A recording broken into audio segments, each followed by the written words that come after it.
شرم نہیں آتی؟ مسلمانوں پر انگلیاں اٹھاتے، مذہب اسلام پر انگلیاں اٹھاتے، شرم نہیں آتی؟ بغیر تو پڑھو تو ہسٹری، مذہب اسلام کو پڑھو، بکواس کرتے ہو، بھونکتے ہو۔ محترم دوستو، بزرگوں، بچوں، نوجوان ساتھیوں، اسلام کی پردہ نشین خواتین امت، السلام علیکم ورحمۃ اللہ وبرکاتہ۔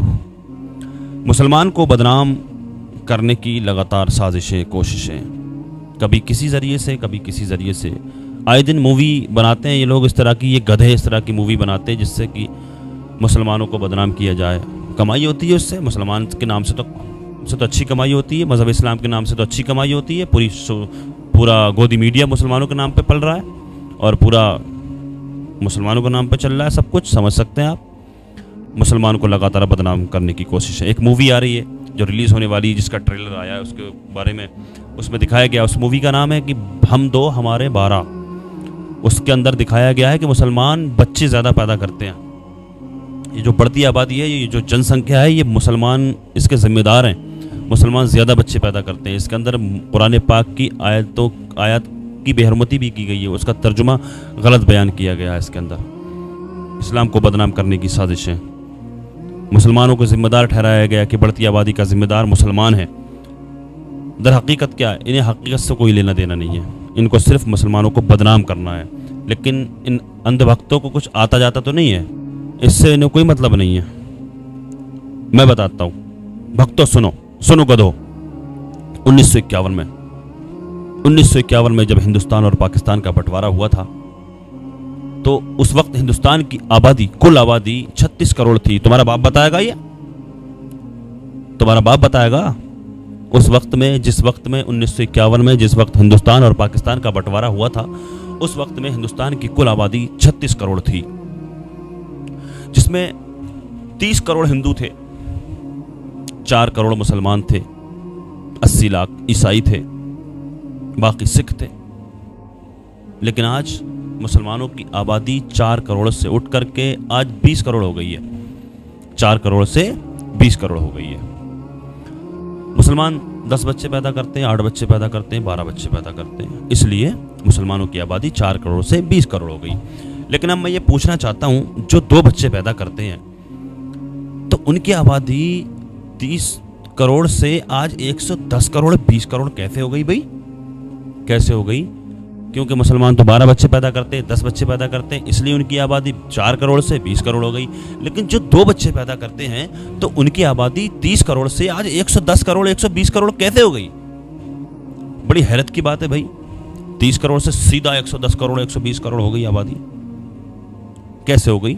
مسلمانوں کو بدنام کرنے والوں، مسلمانوں پر الزام لگانے والوں، ذرا یہ تو بتاؤ مجھے کیسے ہو گئی؟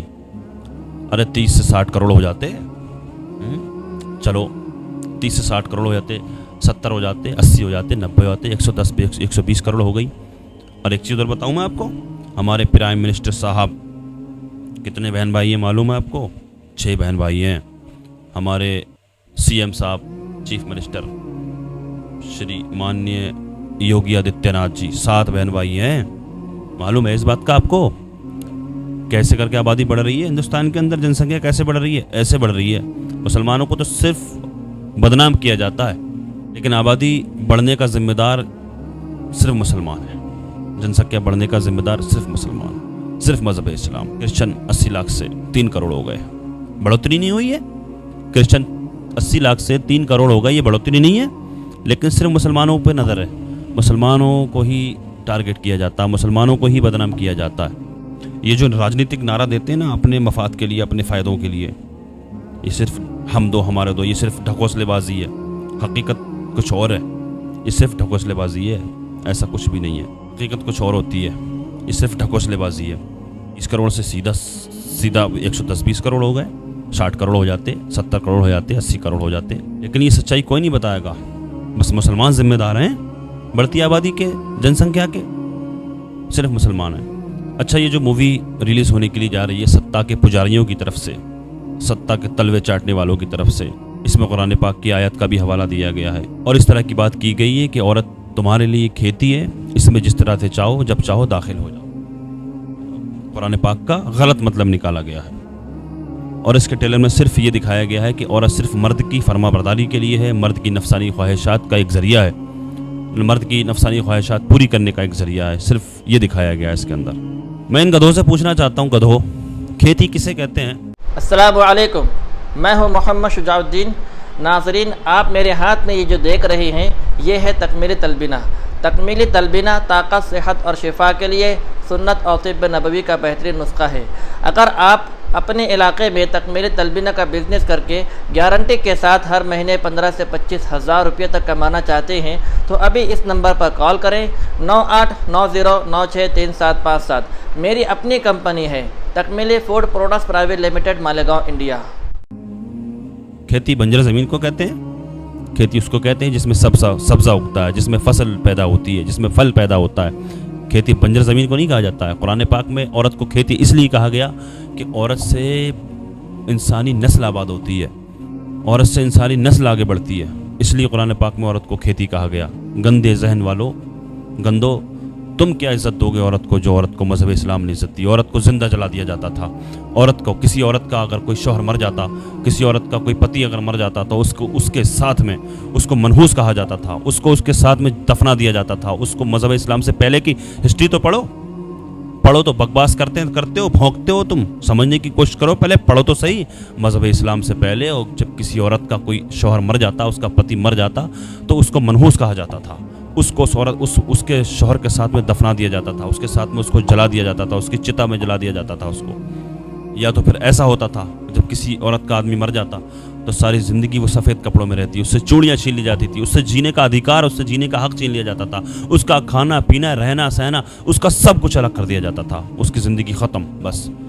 اور آج بھی جانے کتنے مذہب ایسے ہیں جن میں ایسا ہوتا ہے، لیکن عزت اور وقار جو دیا عورت کو وہ صرف اور صرف مذہب اسلام نے دیا۔ میرے آقا نے عزت اور وقار عورت کو جینے کا جو حق دلایا وہ مذہب اسلام نے دلایا۔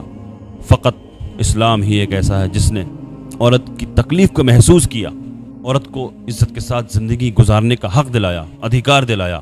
مذہب اسلام پر انگلیاں اٹھانے والوں، میرے آقا نبی کریم صلی اللہ علیہ وسلم نے آج کے نیتاؤں کی طرح صرف کہا نہیں بلکہ کر کے بھی دکھایا کہ عورتوں کی عزت کرو۔ کہا اور کہہ کر پیچھے ہٹ گئے، پیچھے نہیں ہٹے میرے آقا نے جب دیکھا کہ اس دنیا میں بیوہ عورتوں کو جینے کا کوئی حق نہیں ہے، میرے آقا نے اپنی بھری جوانی میں 25 سال کی عمر میں 40 سال کی بیوہ حضرت خدیجہ رضی اللہ تعالیٰ عنہا سے شادی کر کے دنیا والوں کو یہ پیغام دے دیا کہ سنو دنیا والوں، اب کسی کے شوہر کے ساتھ اس کی عورت کو، اس کی بیوی کو اب نہیں جلایا جائے گا، نہیں دفنایا جائے گا اس کے جنازے کے ساتھ، بلکہ بیوہ عورتوں کو بھی جینے کا ادھیکار دیا جائے گا، حق دیا جائے گا۔ شرم نہیں آتی؟ مسلمانوں پر انگلیاں اٹھاتے، مذہب اسلام پر انگلیاں اٹھاتے، شرم نہیں آتی؟ بغیر تو پڑھو تو ہسٹری، مذہب اسلام کو پڑھو، بکواس کرتے ہو، بھونکتے ہو تم۔ کتنی عزت دی تم نے عورتوں کو؟ سنو اسلام کیا کہتا ہے۔ میرے آقا فرماتے ہیں جب کسی کے گھر میں بچی پیدا ہوتی نا، بیٹی پیدا ہوتی نا، تو وہ ماں باپ کے لیے رحمت کا ایک ذریعہ ہے، اور وہی بیٹی جب بڑی ہو جائے تو اپنے شوہر کا وہ 3 مکمل کرواتی ہے، اور وہی بیٹی جب ماں بنتی ہے تو حضور فرماتے ہیں اس کے قدموں کے نیچے جنت ہے۔ اس سے زیادہ کسی مذہب نے عورت کو اتنی رسپیکٹ، اتنی عزت نہیں دی۔ پڑھو تو اسلام کو، اسلام کیا ہے، اس کے بعد میں اپنی گندی زبان کھولو۔ قسم خدا کی آج بھی اگر بچیوں کو زندہ نہیں دفنایا جاتا ہے، زندہ نہیں جلایا جاتا تو یہ میرے مدینے والے آقا کا صدقہ ہے، ورنہ بچیوں کو زندہ جلا دیا جاتا تھا، بچیوں کو نحوست سمجھا جاتا تھا۔ یہ عزت ہے، یہ وقار جو دلایا ہے یہ میرے آقا نے دلایا، یہ مذہب اسلام نے عزت دی جو عورت کو، کسی بھی مذہب نے اتنی عزت نہیں دی ہے۔ اور یہ جو آج مرتد ہو رہی ہیں نا ہماری بہن بیٹیاں، بچیاں، یہ اس کی وجہ بھی ہے یہ دین سے دوری ہے۔ اگر یہ سمجھ لینا ان کو عزت، ان کو جینے کا ادھیکار کس نے دلایا نا، تو یہ قسم خدا کی گھر کا دروازہ نہ دیکھیں باہر نکل کے، باہر تو نکلنا دور کی بات، پردہ کرنا تو دور کی بات، یہ اپنا ایک ناخون تک نہ دکھائیں گی غیروں کو۔ اگر یہ سمجھ لیں ان کو کیا سمجھا جاتا تھا اسلام سے پہلے، میرے حضور نے ان کو عزتیں دلائی ہیں، ان کو کیا سمجھا جاتا تھا، ان کو کیا سمجھا جاتا تھا۔ اب یہ تو بھونکتے ہی ہیں، ان کی تو فطرت ہے، ان کی تو فطرت ہے بھونکنا، لیکن ہمارے اپنے وہ حالات ہیں، ہماری خود کی، ہماری بہن بیٹیوں کے وہ حالات ہیں، ہمارے گھروں میں دینی تربیت نہیں ہے، ہم اپنے بچوں کی تربیت اچھے سے نہیں کر رہے ہیں۔ اللہ پاک کی بارگاہ میں دعا ہے اللہ پاک ہدایت عطا فرمائے ایسے لوگوں کو، اللہ پاک تمام امت مسلمہ کی حفاظت فرمائے، اللہ پاک امت مسلمہ کی بہن بیٹیوں کو پردہ کرنے کی توفیق عطا فرمائے، اللہ پاک دنیا کے تمام مسلمانوں کی عزت و آبرو کی، جان اور مال کی حفاظت فرمائے، اللہ پاک ہمارے اس بھارت میں امن و سکون عطا فرمائے، ہندو مسلم بھائی چارہ اللہ پاک نصیب فرمائے، آمین یا رب العالمین۔ السلام علیکم ورحمۃ اللہ وبرکاتہ۔